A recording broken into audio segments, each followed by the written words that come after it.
it's Brazzie with another Monday video. Today's video is on something so dreadful that it can ruin your week, your spare time, and your weekend. And it is about tests. Although I do think they're necessary, they can be so stressful. They're horrible. And on top of this, there's also homework that you have to do. I like this picture because it just shows that we're too young to carry all of this, too much stuff. We wanna have free time and play a bit and have spare time. But we have all these tests to revise for, and it's just really, really difficult. Although this is what I generally look like when I'm revising, I'm more organized than most people. So I don't like change. It's something about me. I just don't like change. So when I organize something, no matter how bad, it has to go like that. So generally what happens is I have a certain amount of exams and I'm just like, right, this day I'm going to revise for this exam, this day I'm going to revise for that exam. And something that's really annoying during revision week is homework, because you just have random pieces of homework and it's just annoying. So, this week I have 4 exams: maths, chemistry, physics and computing. So all 4 of these subjects aren't something that you can just go by without revising. They're like difficult subjects. Bloody hell, I'm a bit too good in pronunciation. Subjects that you need to revise for. Like, they're subjects. You just have to. You just do. So, when I revise for them, I can go on for quite a while and just leave other subjects behind and then remember homework at the last second.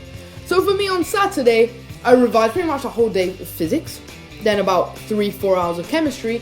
Then on Sunday, I had pretty much a whole day on maths. And now this week, every day after school, I'm doing computing revision, which is really, really difficult because it's so much stuff to manage. Plus all the pressure when you get to the actual test. It's there, all you've been revising for is right there and you need to see. And it's just really, really, once again, stressful. Another thing that can be really misleading is those people that when they finish their tests and they go out and you finish your test and you go out and you think you did really well, they go on and ask you about questions. They're like, oh, for question 4, I think the answer was this and that, and you put something different. Generally what happens is I'm right and they're wrong. But it's still really scary just to think that you might have gotten it wrong, because then you start thinking about other questions. In my opinion, it should be prohibited for anybody to mention the questions in the test until you get your results back. Unless it's like English, because then it's quite interesting to compare other people's ideas with yours. But in a topic like maths, everybody just is working out and you do it and then the other person does it and then they're really confident that they smashed it and you're just not as confident, and then what turns out is they did really badly and they just scared you to death. I also want to say everybody's scared of failing. I mean, it's a thing, failing is as low as you can get and everybody's scared of it.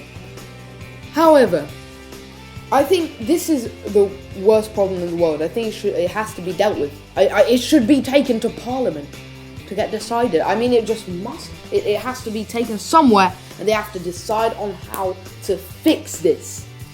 When the teacher hands out the papers upside down and you have to turn it over and look at your score. So teachers on exam days, they're generally the nicest people because they know that you've revised so much and that everything's come down to that, and they're just trying to be as nice as possible so that they can get you confident, and if you get a bad mark, they'll encourage you to do better next time. If you get a good mark, they'll congratulate you, which is awesome. But when you get the paper and you don't know your mark, and you can never know by the teacher's look if you did well, if you did badly, they just give the test to you, they put it on your desk upside down, and you have to bring yourself to turn it and look at it. you're thinking about like what it could be, what you expect it to be, and like everything's going through your mind. And then when you see the mark, it can either be the picture you see on your screen or this. Bang. And that can be the difference between you being sad for the rest of the week or really happy.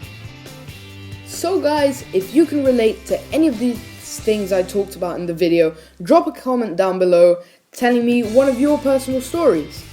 If you enjoyed the video, smack the like button. If you like our channel, subscribe for daily content. And I will see you guys next time.